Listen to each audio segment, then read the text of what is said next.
Hi, and welcome back to Shorthand. Today we're diving into the creative side of digital magazine design, and I'm really pleased to be speaking. Hi, and welcome back to Shorthand. Today we're diving into the creative side of digital magazine design, and I'm really pleased to be speaking with Jonny Vickers, the brand and visual content manager at King's College London, all about their award-winning InTouch magazine. Thanks so much for joining us today, Jonny. Could you tell us a bit about yourself and InTouch magazine? Sure. As you said, my name is Jonny Vickers, and I'm the brand and visual content manager in the advancement comms team at King's College London. And so my job is split across brand management as well as a fair amount of design work. And sort of the main principal piece of design that I work on is InTouch magazine, which is a really, really exciting publication to work on. I've been involved with the magazine in some capacity since I started at King's just over 3 years ago. And when I started out at King's, I was a features writer for the magazine, and then started to get a bit more involved in the design. And then I took over the design of the magazine a couple of years ago when we transitioned to Shorthand. Something we see a lot is people having great stories to tell, but not knowing how to tell them well. This is evidently something you and your team have gotten right. Could you take us through the design decisions behind some of your stories? For sure. I really wanted to talk today about our piece about the AKC being the Associateship of King's College. So the Associateship of King's College goes right back to the foundation of King's. It's a 200-year-old university. It will be 200 years old in 1829, in 2029, having been founded all those years ago. And this particular degree, the Associateship of King's College, goes back to those days. And what we wanted to do was to do an article about some of the questions that the AKC has been tackling over the last decade or so. Why I thought it would be an interesting one to talk about today is my approach as a designer is often just to get a really rough idea of what the piece is about, and then to dive straight in. I just like to get straight into some sort of a software and just start building something very maybe abstract and maybe quite concrete from the beginning, but I like to be kind of tactile from the beginning and see something build, usually way off the mark, and then from that I can sort of find some ideas. But with the AKC piece, it was the first piece that I'd worked on at King's where it was a bit of a blank page and I didn't quite know where to start with it. So I took a bit of a step back and tried to think about what was the reason why I was finding that difficult. And I think there was several reasons for that. But one of them is, as I say, it's a 200-year-old program and it covers a really wide breadth and depth of conversations. If I just refer to my notes here, just some of the pieces that we were looking at, the modules that they've tackled in the last 10 years include topics like where do you draw the line between free speech and offence? How do we embrace human differences? And I needed a design that could encapsulate that plus several other topics that have been addressed. And because of that breadth and depth, it was tricky to pin that down to a design choice or singular images that could really address that. So I had to rethink my approach to design for that reason. So what I did was, we're really blessed here at King's that we have an archives department. And of course, there's a long history of the AKC, as I mentioned. So I booked into the archives and just asked the fabulous team there to just bring me kind of anything and everything that relates to the AKC. And they brought out some really interesting pieces. And one of the things that sat with me the most was the register of names, all handwritten names in the book of people who have become associates of King's College. Going back, I think the earliest ones in the books I was looking at were from the 1850s or the 1860s. So as I say, over 150 years ago. So I tried to let the weight of that length of time kind of settle in. And I knew that even though we were looking at the last 10 years, that was something that I wanted to play with. So I scanned in some of the blank pages and thought, I'm somehow going to use these in the designs, but I don't know beyond that how I'm going to do it. But I was able to kind of scan those and think a little bit about that. So then when I started to think more about some of those topics that have been addressed and just how much that covers, it became clear quite quickly that what we wanted to do was illustration. So it gave us the opportunity to work with freelancers to kind of bring that to life, which is just the way I love to work. I do love to come up with a concept and then say, I'm not the best person here to make this happen. I just have this kind of idea that I'd like to bring to life. So that's what we did. We worked with Caroline Tomlinson on some really wonderful designs. And they came out and they were really spectacular. And I got to use that paper because we were then able to sort of integrate those images onto the original lined paper. So what you see in the article is 150-year-old paper and with some brand new illustrations kind of bringing to life some of those really special topics. And we were able to use some cool reveal function stuff on Shorthand to kind of make that really live and breathe. So it was a really exciting piece to work on, which Shorthand agreed with. It was featured in the craft. So yeah, we were really excited about that. And yeah, it was a really standout piece from that particular edition of the magazine. I've always tried to instill a philosophy in design of, even though I'll be the person that's kind of putting the pieces together, that the writers of those pieces are the experts. And very often they will come up with some design ideas. And I don't want anybody to feel like they can't put those ideas forward, because they will have fantastic ideas and their approach will be different to mine. And therefore they can sometimes sort of come together and create something really beautiful. And I think quantum is a really good example of that. Richard Feynman very famously said, if you think you understand quantum mechanics, you don't understand quantum mechanics. It's a famously difficult subject to understand. And obviously our sort of mission at InTouch is to make all of these topics accessible to everyone. And quantum mechanics, as I say, is very complex. We have an advancement writing team that we work alongside, who work closely with researchers to kind of find ways to write these articles and find a way to make them accessible to everyone who would be reading InTouch. So I worked with a writer called Kate Hazelhurst on this piece. And first of all, they just did a really wonderful job of taking this big subject and making it accessible. But what Kate's really good at as well is just having these design ideas. And she just puts on Microsoft Word and does track changes and just puts design idea in bold, and we'll list out these ideas, and sort of invariably they're really good. So I got sent through this really wonderful article that even I could understand quantum to some extent. And Kate had put, it would be great if when we get to the quantum bit of the article, we talk about the quantum world, if we somehow went into the quantum world. And I was like, that's a really interesting idea. And I don't know how to do it, but now I've heard the idea, we have to find a way to make that work. So again, I sort of played around with different softwares. And I jumped on a call with Olivia at Shorthand as well, just to kind of chat through some ideas that we would have there. So yeah, I really liked what we did there, which was when we got to a big question mark, and then as we went through, we went into the dot of the question mark to kind of reveal this quantum world, and we found some really nice 1970s footage of quantum being explained 50 years ago, which was a nice retro feel that helped bring that to life. But I think what that speaks to is the importance of collaboration, and I think that is one of the cornerstones of InTouch. Is we want our writers to be able to come up with these ideas so that we can blend what it is they're trying to say with the design itself. So we get something that is cohesive and can speak to a large number of people, because that sort of point around trying to explain difficult concepts in an accessible way is built into the design itself. So within your stories at the moment, what are you learning about making beautiful content discoverable? One of the things that we're always thinking about is, when you're thinking about design and accessible design, well, first of all, accessible design is often more discoverable, because when something is accessible to a larger number of users, the algorithms out there will kind of pick up on that, and therefore are likely to rank it higher. And accessibility is something that's really, really important to me. I do sort of live by that philosophy that a design is only good if it's accessible. So that's kind of almost the foundation of what makes a good design. And of course, accessible design is, useful for everyone and necessary for some. So that is where we kind of start. So no matter what kind of an idea I have, if the idea isn't accessible, then it is rejected.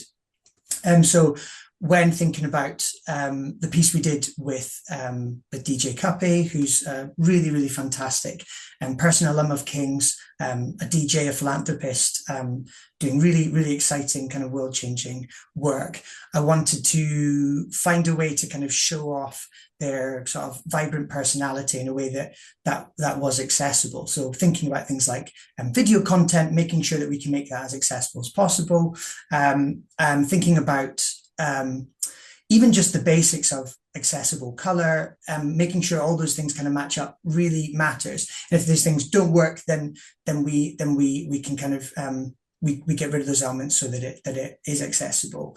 I really liked working on that piece because I was also photographer and videographer for that piece, so I got to kind of be there in the room, which was really exciting and great. As I mentioned, Cuppy is involved in all sorts of wonderful work and is therefore extremely busy. So we only had this short period of time to be able to kind of take those photographs. But the longer I've worked as a photographer, the more I'm realizing that the way that I like to shoot is quick. I like to be able to kind of grab things in the moment and keep things kind of lighthearted and fun so that we can kind of keep that energy up. And that just sits really well, I think, with Cuppy's personality. And what we ended up with was a really lovely set of images. And then it's my job to kind of balance off that university guidelines and making sure it carries the prestige and the elegance that would be expected from King's with that sort of editorial side as well. And I think we found a nice blend in that sense. But in terms of going back to speaking about discoverability and accessibility, that's something that we run across all of the magazine, is just making sure that it's as accessible as possible, running different tools to make sure that we can do that, and amending everything so that that is at the front of our minds, and therefore everyone can access the magazine. From the work I've seen you create, that you definitely put through a lovely narrative. We're so blessed with the level of creativity and just the expertise in writing that we have here at King's. And therefore that narrative that you speak about, that you're right, is a really strong element of what we do, is built in right from the beginning. It's really important, I think, in higher education, that we are showcasing what the space is that your particular university is carving out. We want to be really clear that if we're talking about a subject, what our expertise are in that area, because many universities, if not all universities, are doing great work. So what is it that we are doing in that space that is why you should think about King's? And a lot of that comes down to narrative storytelling. Great stories start with people. We love to put our people at the front of what we do. And I think that really helps to carve that out.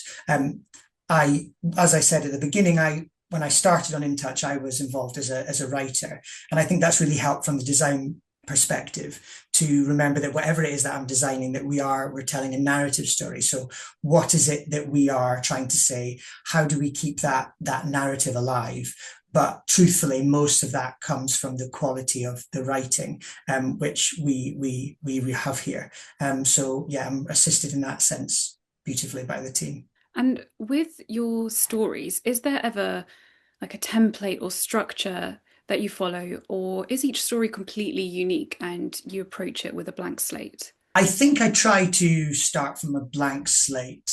I am just really keen on stories that I like the simplicity sometimes, to be able to let the narrative breathe.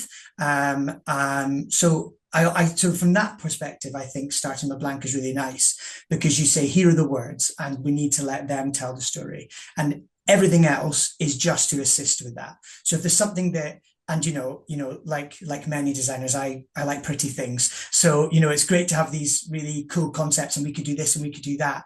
But often you have to be subtractive about these things and say, well, has that helped with the story or has it hindered it? And that's why we have, obviously got a great team of people involved, Teresa and Ellie in particular, who kind of help to pick those stories and help shape them, alongside the writers, kind of help to kind of have a look at what I've designed and to see whether it's assisting with that storytelling. So yeah, I like to start from scratch. We always like to start from gorgeous photography as well. We've got a lovely roster of photographers. I'm particularly excited about the upcoming issue because we've worked with Nathan Clark, we've worked with David Tett, photographers who are just wonderful and have done a really great job of putting together some really lovely photography. And for me, because I love to color grade, like that's one of the parts of design that I'm particularly passionate about.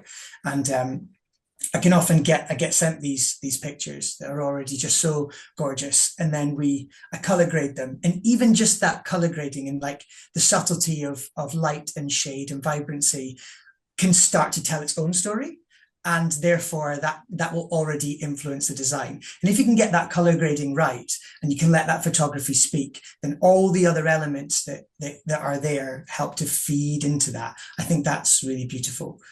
So yeah, more often than not, I'm starting from scratch. One of the features we have are like corner shaping, and we want a lot of users bring together content that's quite mismatched, and to try and create some synergy, they'll have the shaping be consistent or help frame it around the wording. Yeah, you want that cohesion across the piece. And especially when in the space that we work in, because obviously a lot of the work we're doing is with alumni, and we're sometimes looking over decades of work. So we want to kind of get that depth of perspective. So they might send us images from speaking at the UN in the 90s, or they might send us images of their time at King's maybe in the 1960s. We may have done a brand new photo shoot with them. So the images in that sense may be quite disparate, and that can, and obviously you can design in a way that makes that part of how you design. But you're right, there needs to be some sort of cohesion. So where there are tools built in that you can kind of help to kind of shape that, I think can be a really useful, very subtle way of bringing a piece together. Looking ahead, what are your thoughts on the future of design of digital magazines? Where do you think that's heading? I think what we found that's really interesting in the looking at the analytics of InTouch is that we have this really broad spread of people accessing the magazine from different devices. Sometimes it was really interesting actually, because some articles will have maybe 90+% on a particular device, and that might be where we promoted it, or it might be to do with the kind of content. But what we know is that over the magazine in general, there is a need for us to think very cohesively about design for different aspect ratios, whether that be mobile or desktop. So when I was first sort of working with these kind of a mobile design and a desktop design, in the beginning, it seemed like it was a question about sort of aspect ratio. But then what I realized over time is that it's so much more than that. There's something tactile about it. Like there's a difference between using a mouse, there's a difference between using your fingers to scroll through content, and that will affect the way that you make a design. So some of our articles in particular look quite different across desktop and mobile while still telling the same story. I think that's really interesting. How do you make the sense of a story the same, but with a different sort of design approach?